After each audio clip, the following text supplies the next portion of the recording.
বন্ধুগণ আমার, এই মহাগ্রন্থ আল কোরআনুল কারীম যখন আয়াতে কারিমা নাজিল হলো, আমাদের ভিতরে সবার ভয় আছে। আল্লাহর নবীকে আল্লাহ পাক বললেন, ইয়া রাসূল, আপনি কি করেন বলেন রব্বুল আলামিন, আপনি যাই বলেন তাই করি। এবার বলে, নবী গো, বসে থাকা চলবে না, কোরআন দিয়েছি, দাওয়াত পরিচালনা করেন।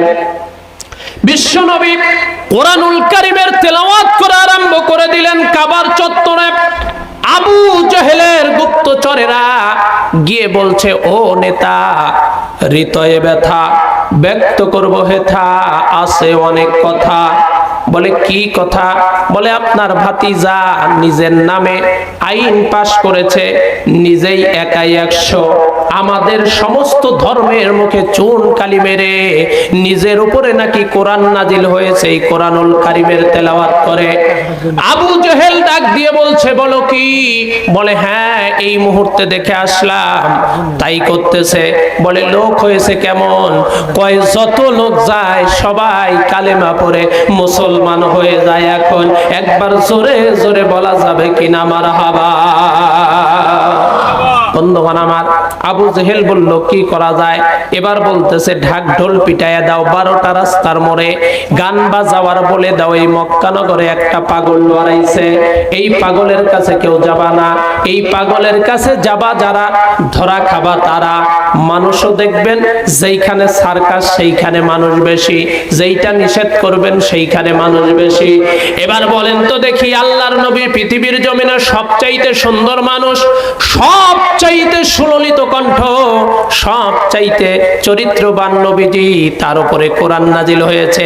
আল্লাহর নবীজি কোরআনুল কারীমের তেলাওয়াত করে 12টা রাস্তার মোড়ে হজের মৌসুমে।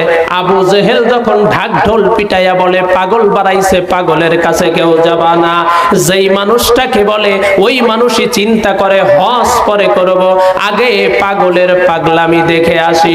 একবার জোরে জোরে কন্যা কান মারহাবা, জোরে কোন একবার আল্লাহু আকবার।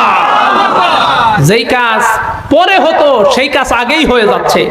সবার চিন্তাধারা ওই পাগল না দেখা পর্যন্ত এইখান থেকে যাব না। যে যায় গিয়ে নবীজির দিকে তাকায়, সঙ্গে সঙ্গে কালেমা পড়ে মুসলমান হয়ে যায়। একবার জোরে সুবহানাল্লাহ বলা যাবে না?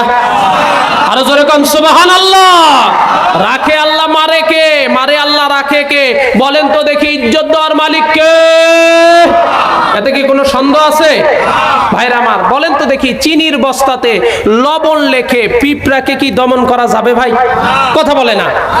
চিনির বস্তাতে লবণ লেখে পিঁপড়াকে কি দমন করা যায়?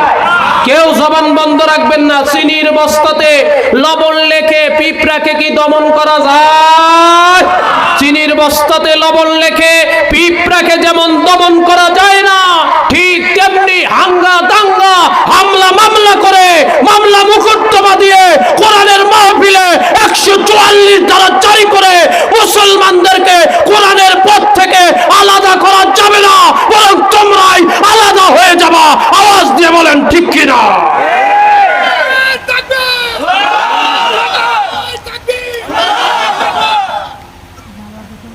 আবু জেহেল চিন্তা করেছিল বিশ্ব নবীকে হটায়া দেওয়ার জন্য এখানে পাগল আখ্যায়িত করো, আর ওখানে যায় যে কালেমা পড়ে মুসলমান হয়ে যায় সে। একবার জোরে বলবেন না সুবহানাল্লাহ। পিঁপড়া একবার চিনি খাওয়ার পরে আপনি যদি ব্যারিকেড দেন, লাঠি নিয়ে বসে থাকেন, ওখানে পানি দিয়ে বেড়িবাঁধ দিয়ে দেন, মাটি দিয়ে বেড়িবাঁধ দেন, আপনি যদি ওখানে সীসা গলায়া পাচির দেন, পিঁপড়া ওই সীসা গলানো পাচিরের উপর দিয়ে গিয়ে হলেও ওই চিনির ভিতরে লাগবে।